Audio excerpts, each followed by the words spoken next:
السلام علیکم ورحمۃ اللہ وبرکاتہ۔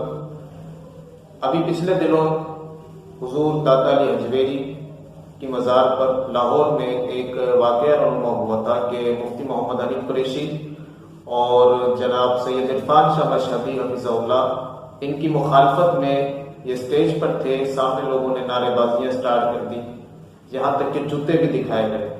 یہ واقعہ ظاہر ایک پلاننگ کے تحت ہوا تھا اور اس میں کچھ علماء کے ہاتھ تھے جنہوں نے ایک فتنہ برپا کیا ہوا ہے، ہر کسی کو رافضی یا نیم رافضی تفضیلی بنایا جا رہا ہے۔ عوام ہے، عوام میں تو مولوی کو دیکھنا ہے بھائی کہ عالم، ایک بڑا عالم وہ کیا کہہ رہا ہے، اس نے کہا کہ فلاں رافضی فلاں نیم رافضی، لوگوں نے مان لیا وہ رافضی نیم رافضی۔ یار سوال یہ پیدا ہوتا ہے کہ آپ نے اگر کسی کو رافضی کا ہے، آپ کہتے ہیں سید عرفان شاہ مشہدی یا مفتی حنیف قریشی رافضی یا نیم رافضی ہیں، تو سوال یہ پیدا ہوتا ہے کہ بھائی ان کو کس بیس پر آپ نے رافضی کا ہے؟ کیا انہوں نے کسی صحابی کو گالی دی ہے؟ کیا کسی صحابی پر انہوں نے لعنت کی ہے؟ کیا انہوں نے خلفائے ثلاثہ کو توہین کی ہے؟ یہی رافضیت کی تعریف ہے۔ آپ نے ایک بحث اٹھا لی کہ جو معاملات عقیدے کے ہیں ہی نہیں، جن سے عقیدے کا دور دور تک کوئی واسطہ ہی نہیں ہے، مسئلہ تفضیل، اس کو آپ نے شیعوں کا نظریہ بنا دیا، شیعوں کا عقیدہ بنا دیا۔ بھائی یہ عقیدے کا معاملہ ہی نہیں ہے، مسئلہ ہی نہیں ہے کہ اگر کوئی شخص سیدنا ابوبکر صدیق پر مولا علی کو افضل جانے تو اس کو آپ نے کہہ دیا کہ وہ اہل سنت سے خارج ہے۔ بھائی اگر آپ اس کو اہل سنت سے خارج قرار دے رہے تو پتہ نہیں کتنے ائمہ اہل سنت جو متقدمین میں ہیں، متاخرین میں بھی ہیں، وہ کتنے اہل سنت سے خارج ہوں گے جنہوں نے باقاعدہ یہ تحریریں لکھی ہیں۔ آپ میری ویڈیو دیکھ لیں، اس پر میں نے مکمل ویڈیو بنائی ہے، اس کو آپ دیکھ لیں۔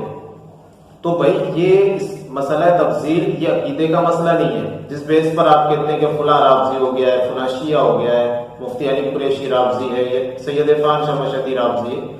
اور دوسری بات، آپ نے اگر کوئی شخص یہ کہہ دیتا ہے کہ یار یہ جو معاملات بنو امیہ نے اہل بیت کے ساتھ کیے یا مولا علی علیہ السلام سے جو جناب معاویہ نے جنگ کی تھی، جو جنگ صفین ہوئی تھی، تو اس لیول پر اگر کوئی کہتا ہے کہ میں حضرت معاویہ کو پسند نہیں کرتا، ہاں میں ان کا ادب احترام کرتا ہوں، وہ صحابی ہیں، ان کو صحابی مانتا ہوں، لیکن مجھے دل میں بیٹھتے نہیں ہے۔ اس کی وجہ یہ ہے کہ وہ مولا علی سے انہوں نے جنگ کی اور دیگر بہت سے معاملات کتابوں میں لکھے ہیں، حقیقت کسی سے چھپی نہیں ہے، صحیح الاسناد روایات میں یہ باتیں موجود ہیں۔ اگر ان کی بیس پر کوئی شخص کہتا ہے کہ میں پسند نہیں کرتا، لائک نہیں کرتا، ہاں ان کا ادب کرتا ہوں، احترام کرتا ہوں، صحابی رسول ان کے نام کے ساتھ رضی اللہ عنہ لگاتا ہوں، اب ایسے شخص پر بھی آپ نے رافضیت کا، نیم رافضیت کا فتویٰ لگا دیا۔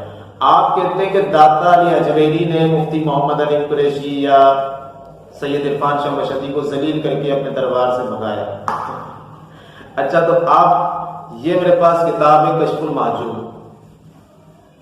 مترجم، حضور داتا علی حجویری کی لکھی ہوئی، سب بریلوی مانتے ہیں، سب سنی مانتے ہیں کہ یہ انہی کی لکھی ہوئی کتاب ہے، ٹھیک ہے۔ اب داتا علی حجویری اسی میں جہاں پر یہ اہل صفہ، نواں باب اس کتاب کا اہل صفہ کا ذکر کر رہے ہیں، اس میں ہی آگے جا کے فرماتے ہیں کہ شیخ ابو عبد الرحمن محمد بن حسین سلمی طریقت اور کلام مشائخ کے مورخ نے کتاب تصنیف کی ہے، جس میں انہوں نے اہل صفہ کے مناقب و فضائل اور نام و القاب بیان کیے ہیں، مگر انہوں نے مصطح بن اساسہ بدری کو بھی اصحاب صفہ میں شامل کر دیا ہے۔ میں اسے پسند نہیں کرتا کیونکہ ام المومنین حضرت عائشہ صدیقہ رضی اللہ عنہما پر تہمت کی ابتدا اسی نے کی تھی۔ کون؟ مصطح بن اساسہ، یہ بدری صحابی ہیں، بخاری میں موجود ہے، اور متفقہ یعنی کسی کا کوئی اختلاف نہیں ہے ان کی صحابیت میں، متفقہ بدری صحابی ہیں بھائی، اور شروع کے مسلمانوں میں سے ہیں، جی یہ شروع کے مسلمانوں میں سے ہیں۔ انہوں نے غزوہ بدر، اس کے علاوہ نہ جانے کتنی جنگوں میں نبی کے ساتھ شرکت کی ہے، آپ بخاری اٹھا لیں۔ مصطح بن اساسہ کے حوالے سے حضور داتا علی اجمیری کہتے ہیں کہ وہ بدری بھی ہیں، ان کو صحابی بھی تسلیم کر رہے ہیں، لیکن اس کے باوجود آگے لکھتے ہیں کہ میں اسے پسند نہیں کرتا۔ کیوں؟ کیونکہ ام المومنین حضرت عائشہ صدیقہ پر تہمت کی ابتدا اسی نے کی تھی۔ تو بھائی داتا علی اجمیری کسی بنیاد پر وہ مصطح بن اساسہ ایک بدری شروع کے صحابی کو پسند نہیں کر رہے، ہاں ان کو مان رہے ہیں لیکن پسند نہیں کر رہے۔ اس کی بیس کیا ہے؟ اس وجہ سے کہ اس صحابی رسول نے سیدہ عائشہ صدیقہ سلام اللہ علیہ پر جو تہمت لگی تھی اس میں وہ صحابی شامل تھے۔ اس پر سیدنا داتا علی اجمیری وہ اس صحابی کو پسند نہیں کرتے، کھلا انہوں نے کتاب میں لکھا ہے۔ تو بھائی جناب معاویہ تو وہ بدری بھی نہیں ہے، وہ تو طلقاء میں سے ہیں، بہت بعد کے صحابی ہیں۔ اگر کوئی شخص یہ کہتا ہے کہ یار یہ جو معاملات ہوئے تھے مولا علی سے جو انہوں نے کیا، اہل بیت کے ساتھ جو انہوں نے معاملات کیے، اس بیس پر مجھے جناب معاویہ پسند نہیں ہے، ہاں صحابی مانتا ہوں کہ احترام کرتا ہوں۔ اگر وہ بندہ آپ کی نظر میں رافضی ہو جاتا ہے تو پھر سید علی حجویری رحمہ اللہ یہ آپ کی نظر میں کیا ہے؟ کیونکہ انہوں نے تو کسی طلقاء میں سے نہیں بلکہ بدری اصحاب میں سے مصطح بن اساسہ کو، بخاری اب اٹھا کے دیکھ لیں، ان کو ناپسند کیا ہے کہ مجھے پسند نہیں ہے، اس کی وجہ بھی لکھی ہے۔ تو جہاں تک آپ کا نظریہ ہے، آپ کو چھوٹی چھوٹی باتوں پر جو رافضی بنا دیتے ہیں، رافضی نیم رافضی، تو آپ کے نظریے کے مطابق تو سید علی حجویری رحمہ اللہ یہ بھی رافضی ہو گئے یا نیم رافضی ہو گئے جو آپ کا عقیدہ ہے۔ تو بھائی یہ چھوٹی چھوٹی باتوں پر کسی کو رافضی نیم رافضی، یہ اتنی کوئی اہل سنت والجماعت جو ہے چند مولویوں کی جماعت نہیں ہے، یہ انڈیا پاکستان کی جماعت نہیں ہے، یہ ایک بہت بڑی جماعت ہے۔ اور یہ ہر کسی کو نہیں ہے کہ کوئی بندہ جا کے کہہ دے، ڈاکٹر جلالی صاحب ان کا ایک کلپ سنا تھا، وہ کہہ رہے ہیں کہ اب میں جسے سنی کہوں گا دنیا اسے سنی مانے گی، میں جہاں دستخط کروں گا دنیا اسے سنی مانے گی۔ بھائی یہ حق آپ کو کس نے دیا ہے؟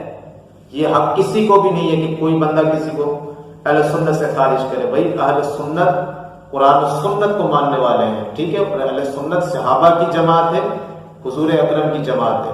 نبی نے فرمایا تھا میں تمہیں دو چیزیں چھوڑ کے جا رہا ہوں، قرآن اور اہل بیت۔ پھر نبی نے فرمایا تھا علیکم بسنتی و سنت الخلفاء الراشدین المہدیین، تم میری اور میرے خلفاء راشدین ہدایت یافتہ خلفاء کی سنت کی پیروی کرنا، ان کو مضبوطی سے تھامے رکھنا، یہ اہل سنت ہے۔ بھائی جو قرآن و سنت پہ چل رہا ہے وہ سنی ہے۔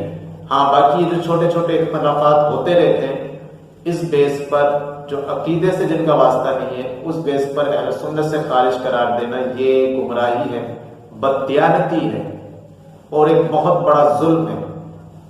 اللہ تعالیٰ ہمیں محفوظ فرمائے۔